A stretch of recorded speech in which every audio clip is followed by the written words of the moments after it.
The president of the Nigeria Labour Congress and Trade Union Congress have urged the federal governments to also enthrone service-reflective tariff and stoppage of segregation of customers.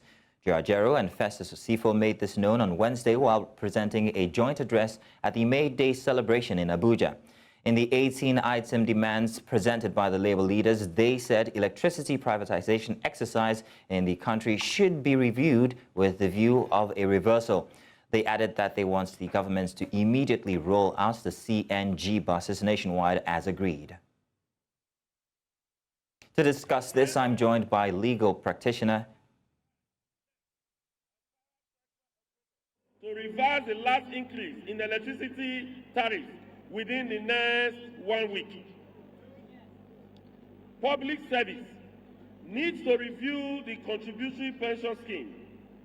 Your Excellencies and comrades, there is need to review the contributory pension scheme, which was disrupted by the enactment of the 2004 Pension Reform Act. There are complaints ranging from delay or no transmission of contributory money to Pension Fund Administration, PFA, inabilities to assess the initial 25% of total contributions by retirees as stipulated by law, etc. Of most concerns is the fact that the monthly pension of those who retired under defined benefit scheme earn at least 50% monthly pension more than those who retire under the contributory pension scheme. All workers must rise from our celebration today more determined than ever before. Build a trade union movement that will continue to work within the philosophies of traditions that propelled it into existence. The minimum wage struggle. The minimum wage struggle serves as a urgent reminder of the resistance faced by workers and the obstacles deliberately placed by government. It underscores the pressing need for unity across all levels of engagement to advance our shared objectives. We are already working together in every facet of the national minimum wage fixing process to ensure that better results are achieved, which will not only speak to the welfare of Nigerian workers, but would also assist in driving business activities around the nation.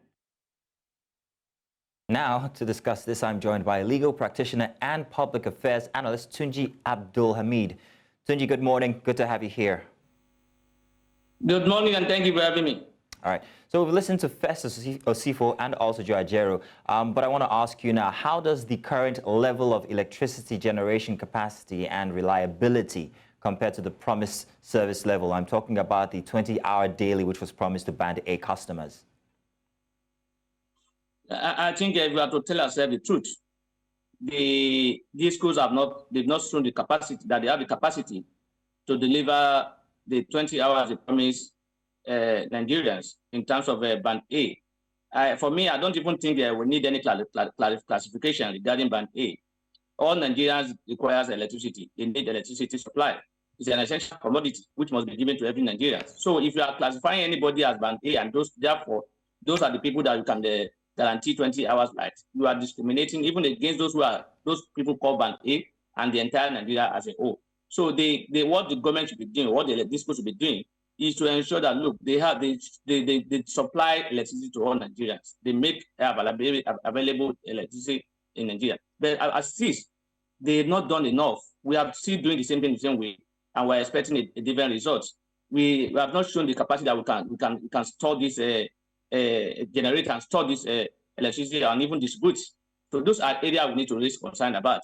No, we have not done much regarding improvement in facility of this schools. What we are concerned about more is about generation of money.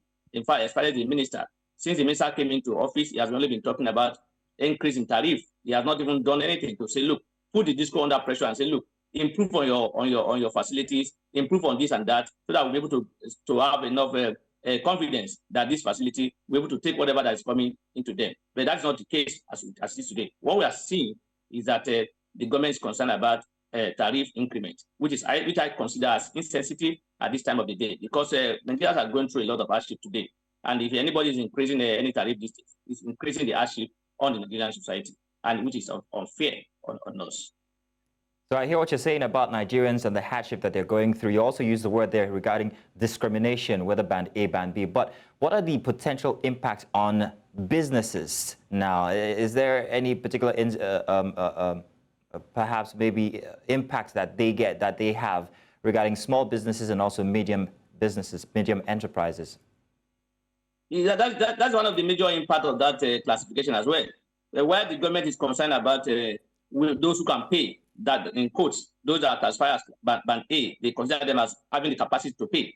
Those that classify as band E, they are classified as band D because they see them as they are not having the ability to pay. And if you look at it critically, these people who classify as band D, majority of them are those who have these small scale businesses that we're talking about. So if they don't have electricity has a lot to do in terms of economy in any part of the world. Without electricity, so many things will not happen. You see some of the people you see ride the Okada today or ride the Marua or whatever they are riding.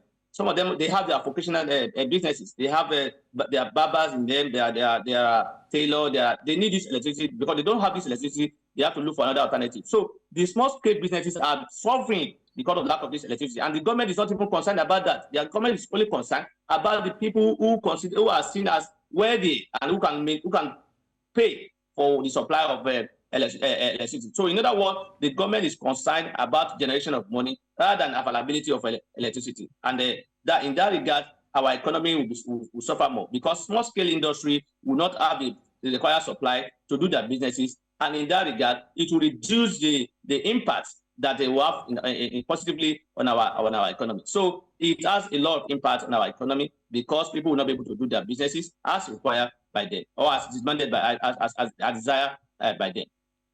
There's plenty of demands from the NLC, but then the question is, how exactly does the NLC propose to achieve this service-reflective tariff that ties electricity prices to the quality of service that's being received by the masses?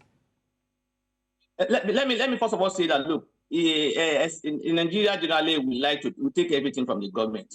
This increment in tariff is not in line with the law.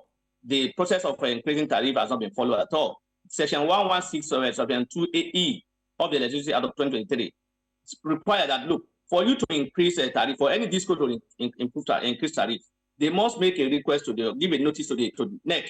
NEC will thereafter do a gazette, a notice in the gazette, a federal gazette.